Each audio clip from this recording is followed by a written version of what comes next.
Hello friends, सभी को good morning. आप सभी को आपके अपने यूट्यूब चैनल केबीएस स्टडी पर सभी लोग को स्वागत करता हूं। हम लोग सॉल्व कर रहे थे प्रीवियस ईयर्स के क्वेश्चन। अगर आप किसी भी कंपटीशन की तैयारी करें तो आपके लिए क्लास इंपॉर्टेंट है। इससे पहले के पार्ट में मैंने प्राचीन भारत और मध्यकालीन भारत को कवर करके रखा, आप प्लेलिस्ट में जाकर जरूर देख लेना। आधुनिक इतिहास का आज का हमारा टॉपिक है गांधी इरविन समझौता के बारे में बात करेंगे। यहाँ से किस प्रकार के क्वेश्चन पुटअप किए जाते हैं उसको देख लेते हैं।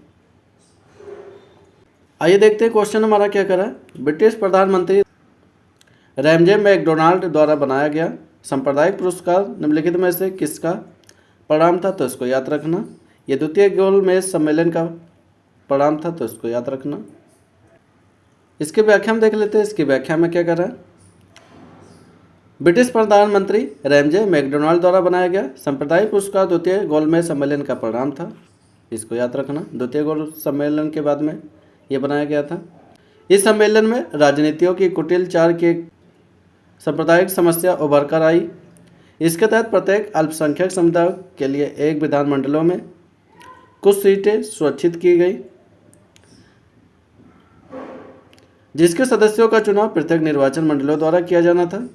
मुस्लिम, सिख, ईसाई के साथ ही एक नए पंचायत दलित वर्ग को भी अल्पसंख्यक मानकर हिंदुओं से अलग कर दिया गया, तो उसको याद रखना। यह द्वितीय गोलमेज सम्मेलन के बाद में हुआ था। आगे बात कर लेते हैं। अगला क्वेश्चन हमारा क्या करा। निम्नलिखित में से किसने सभी तीनों गोलमेज सम्मेलनों में भाग लिया था, तो उसको याद रख। डॉक्टर BR अम्बेडकर तीनों गोलमेज सम्मेलन में भाग लिए थे। इसकी व्याख्या में देख लेते हैं। तीनों गोलमेज सम्मेलन में भाग लेने वाले डॉक्टर भीमराव अम्बेडकर जी थे। प्रथम गोलमेज सम्मेलन की बात करेंगे तो 12 नवंबर 1930 से 19 जनवरी 1931 तक ये चला था। स्थान कहाँ, ये कहाँ पर चला था, तो लंदन में चला था, इसको याद रखना। सेंट जेम्स पैलेस में चला था। उद्घाटन की बात करेंगे ब्रिटिश प्रधानमंत्री रैमजे मैकडोनाल्ड द्वारा इसका उद्घाटन किया गया था। दलितों की तरफ से भीमराव अम्बेडकर भी शामिल हुए थे, तो इसको याद रखना। वहीं द्वितीय गोलमेज सम्मेलन की बात करेंगे 7 सितंबर 1931 से 1 दिसंबर 1931 के मध्य में चला था। स्थान की बात करेंगे सेंट जेम्स पैलेस लंदन में हुआ था। दलितों की तरफ से अम्बेडकर ने पृथक निर्वाचन मंडल की मांग की थी द्वितीय गोलमेज सम्मेलन में, तो उसको याद रखना। वही तृतीय गोलमेज सम्मेलन की बात करेंगे 17 नवंबर 1932 से 24 दिसंबर 1932 के मध्य में हुआ था। ये तीनों ही गोलमेज सम्मेलन इंपॉर्टेंट है, इनको जरूर तैयार कर लेना। यहाँ से पुटअप किए जाते हैं क्वेश्चन। आगे बात कर लेते हैं। अगला क्वेश्चन हमारा क्या करा। 1930 से 1932 तक आयोजित गोलमेज सम्मेलन के संबंध में निम्नलिखित में से कथन कौन सा कथन सही है, इसकी पहचान करना। कथन एक क्या करा। गोलमेज सम्मेलन संवैधानिक सुधारों और ब्रिटिश शासन के तहत भारत की भावी सरकार पर चर्चा करने के लिए आयोजित किए गए थे, तो इसको याद रखना। कथन नंबर 1 हमारा सही है। कथन नंबर 2 क्या करा। महात्मा गांधी ने 1931 में केवल दूसरे गोलमेज सम्मेलन में भाग लिया था, तो उसको याद रखना। ये था, तो ये भी कथन सही है, तो उसको याद रखना। 1 और 2 दोनों कथन हमारे सही हैं, तो इसमें ऑप्शन नंबर A हमारा सही है। वर्ष 1930 से 1932 में लंदन के सेंट जेम्स पैलेस में ब्रिटिश प्रधानमंत्री की अध्यक्षता में गोलमेज सम्मेलन का आयोजन किया गया था। इसका मुख्य उद्देश्य था संवैधानिक सुधारों एवं ब्रिटिश शासन के तहत भारत के भावी सरकार पर चर्चा करना था, इसको याद रखना। प्रथम गोलमेज सम्मेलन की बात करेंगे 12 नवंबर 1930 से 19 जनवरी 1931 के मध्य में चला था। इसमें कुल 89 प्रतिनिधियों ने भाग लिया था, किंतु कांग्रेस के सदस्य ने इस सम्मेलन में भाग नहीं लिया था, तो इसको याद रखना। प्रथम गोलमेज सम्मेलन में कोई भी कांग्रेस के सदस्य नहीं भाग लिए थे। टोटल 89 प्रतिनिधि भाग लिए थे गोलमेज सम्मेलन में, प्रथम वाले में।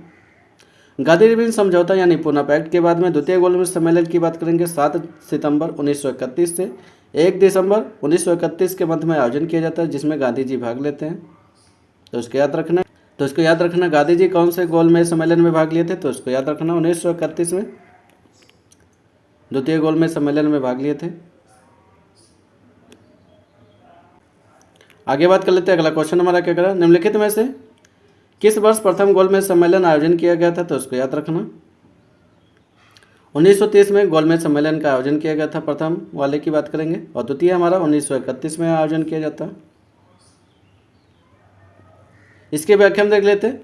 प्रथम गोलमेज सम्मेलन की आयोजन की बात करेंगे तो 1930 में हुआ था। इस गोलमेज सम्मेलन में अली जिन्ना द्वारा भारत के तत्कालीन वायसराय लॉर्ड इरविन और तत्कालीन ब्रिटिश प्रधानमंत्री की बात करेंगे जेम्स रैमजे मैकडोनाल्ड को दी गई सिफारिश और साइमन कमीशन की रिपोर्ट पर हुई थी, तो इसको याद रखना। यहाँ पहली बार भारतीय और ब्रिटिश बराबरी के स्तर पर मिल रहे हैं, तो इसको याद रखना। पूछा जा सकता है भारतीय और ब्रिटिश वह कौन सा सम्मेलन था जिसमें बराबरी के स्तर पर मिले थे, तो उसको याद रखना। गोलमेज सम्मेलन में बराबरी के स्तर पर मिल रहे हैं।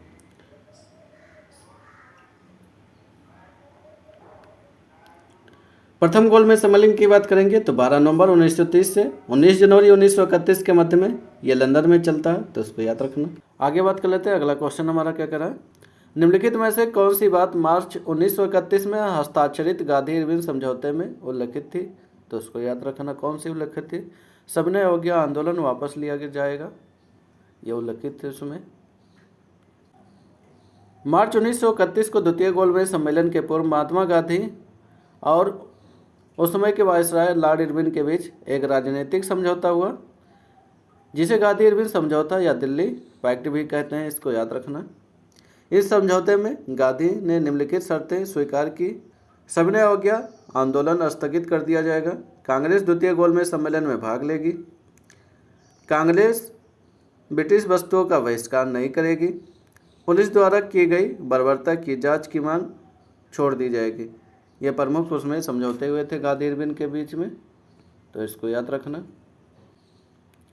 आगे बात कर लेते हैं। अगला क्वेश्चन हमारा क्या करा, गांधी इरविन समझौते पर किस वर्ष में हस्ताक्षर किए गए थे, तो इसको याद रखना। 1931 में गांधी इरविन के समझौते पर हस्ताक्षर किए थे। ये द्वितीय गोलमेज सम्मेलन था 1931 में। आगे बात कर लेते हैं।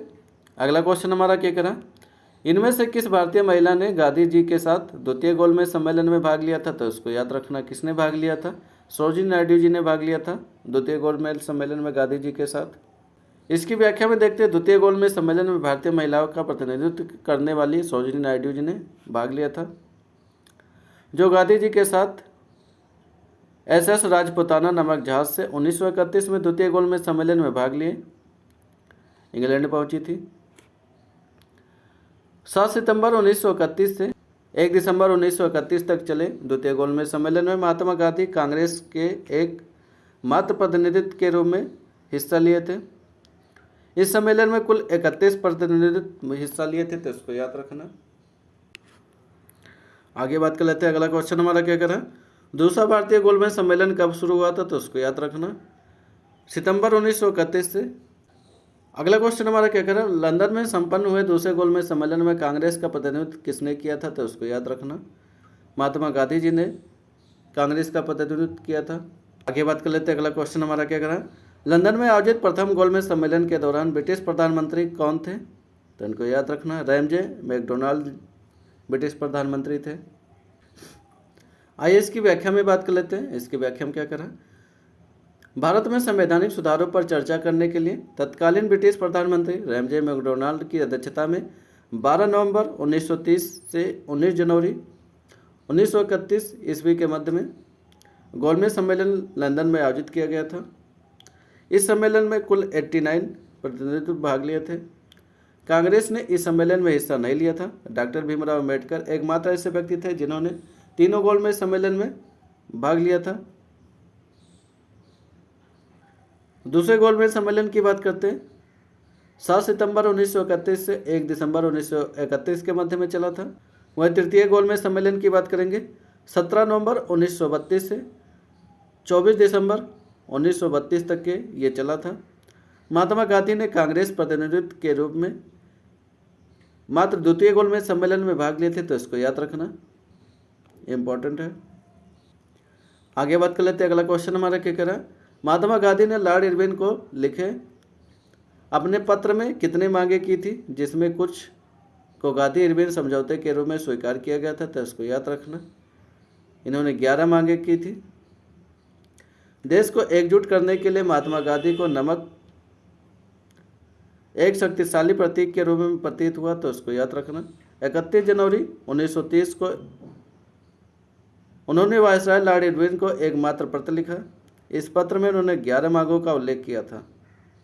इनमें सबसे महत्वपूर्ण मांग नमक कर को खत्म करना, महात्मा गांधी का यह पत्र एक अल्टीमेटम यानी चेतावनी की तरह था, तो उसको याद रखना। उन्होंने लिखा कि अगर 11 मार्च तक उनकी मांगें नहीं मानी गई तो कांग्रेस सविनय अवज्ञा आंदोलन करेगी। लॉर्ड इरविन ने मांगें नहीं मानी और गांधी जी ने नमक सत्याग्रह का आरंभ कर दिया। 5 मार्च 1931 ईस्वी को गांधी इरविन समझौते में एक पत्र में वर्णित 11 सूत्रीय मांगों में कुछ मांगों को इरविन ने मान लिया, तो इसको याद रखना। गांधी जी ने अपने पत्र में कुल 11 सूत्रीय मांगें की थी, जिसमें से कुछ ही स्वीकार किए गए थे।